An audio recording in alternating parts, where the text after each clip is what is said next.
আসসালামু আলাইকুম ওয়া রাহমাতুল্লাহ। মহানবী সাল্লাল্লাহু আলাইহি ওয়াসাল্লাম কবুতরকে কেন শয়তান বলেছিলেন?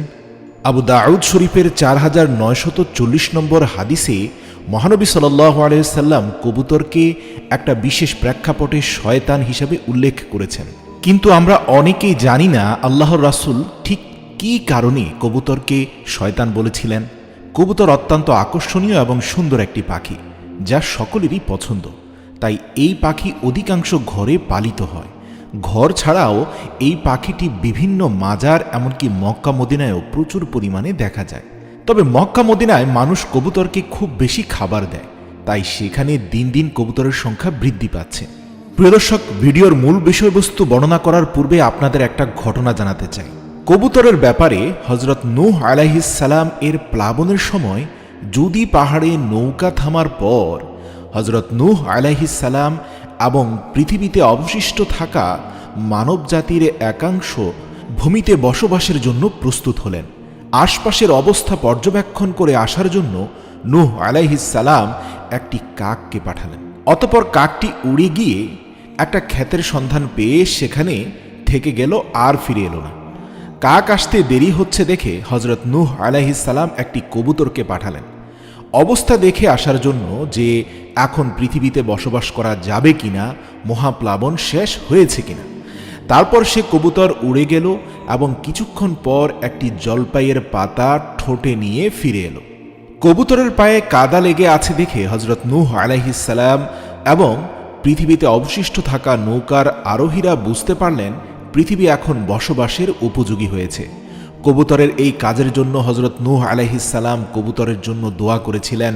ফলে কবুতর মানুষের সঙ্গে সহজেই পোষ মানা একটি প্রাণী হয়ে গেল। এছাড়াও কবুতর শান্তিপ্রিয় একটা প্রাণী। আর নূহ আলাইহিস সালাম দায়িত্বহীনতার কারণে কাকের উপরে অসন্তুষ্ট হলেন, বদদোয়া দিলেন। ফলে কাক মানুষকে বেশি ভয় পায়।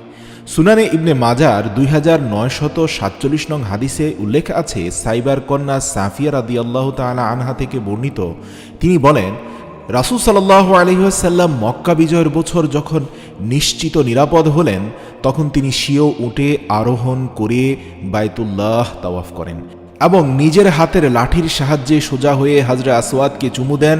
অতঃপর তিনি কাবার অভ্যন্তরে প্রবেশ করেন এবং সেখানে কাঠের তৈরি একটি কবুতর দেখতে পান। অতঃপর তিনি তা ভেঙে ফেলেন।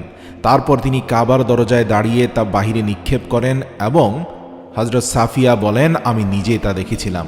সুতরাং বোঝা যায় কবুতরের মূর্তি, যদিও বা সেটি কাঠের অথবা মাটির হোক, যে কোনো প্রাণীর মূর্তি ইসলাম সমর্থন করে না, সেটা কবুতর হোক বা যাই হোক। ঘরে কোনো প্রাণীর মূর্তি রাখলে ফেরেশতারা প্রবেশ করে না, এমনকি কোনো প্রাণীর ছবিও রাখা নাজায়েজ। যেহেতু কবুতর পোষ মানে, সেহেতু অসংখ্য মানুষ এই কবুতর লালন পালন করে। এতে শরীয়তে কোনো বাধা নেই। অধিকাংশ উলামার মত, কবুতর পালন করা, এর মাংস ভক্ষণ করা শরীয়তে সম্পূর্ণরূপে জায়েজ। কিন্তু আবু দাউদ শরীফের 4940 নম্বর হাদিসে রাসূল সাল্লাল্লাহু আলাইহি ওয়াসাল্লাম এক ব্যক্তিকে কবুতরের পিছনে দৌড়াতে দেখলেন এবং এই খেলায় মগ্ন হয়ে নামাজের ব্যাপারে তাকে উদাসীন হতে দেখলেন। তখন রাসূল সাল্লাল্লাহু আলাইহি ওয়াসাল্লাম বললেন, এক শয়তান আরেক শয়তানের পিছনে ছুটছে। অর্থাৎ কবুতরের পেছনে যে ছুটছে সেও শয়তানের প্ররোচনায় প্ররোচিত হয়েছে। এই হাদিসটিতে রাসূল সাল্লাল্লাহু আলাইহি সাল্লামের বক্তব্য অনুযায়ী কবুতরকেও শয়তান বলা হয়েছে ওই বিশেষ প্রেক্ষাপটে। এই হাদিসটি শুনে যারা কবুতর লালন পালন করেন তাদের মন খারাপ হওয়ার কোনো কারণ নেই। এই হাদিসে শুধুমাত্র কবুতর দিয়ে খেল তামাশায় লিপ্ত হওয়াটাকে শয়তানি কর্মকাণ্ড বলা হয়েছে। কিন্তু আপনি কবুতর লালন পালন করে যদি অর্থনৈতিকভাবে লাভবান হতে চান অথবা আপনি কবুতরের মাংস পছন্দ করেন, তাহলে এটি পালন করতে কোনো বাধা নেই। শুধু কবুতরের পিছনে আপনার মূল্যবান সময় নষ্ট করে নামাজ, কালাম, জিকির, আজকার ভুলে যাওয়া যাবে না। এছাড়াও কবুতরের মাধ্যমে জুয়া, লটারি ও বিভিন্ন ধরনের হারাম কার্যক্রম পরিচালিত হতো তৎকালীন আইয়ামে জাহিলিয়াতের যুগেও।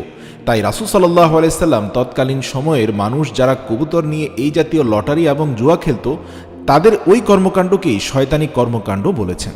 আল্লাহ আমাদের সহি বুঝ দান করুক, আমিন।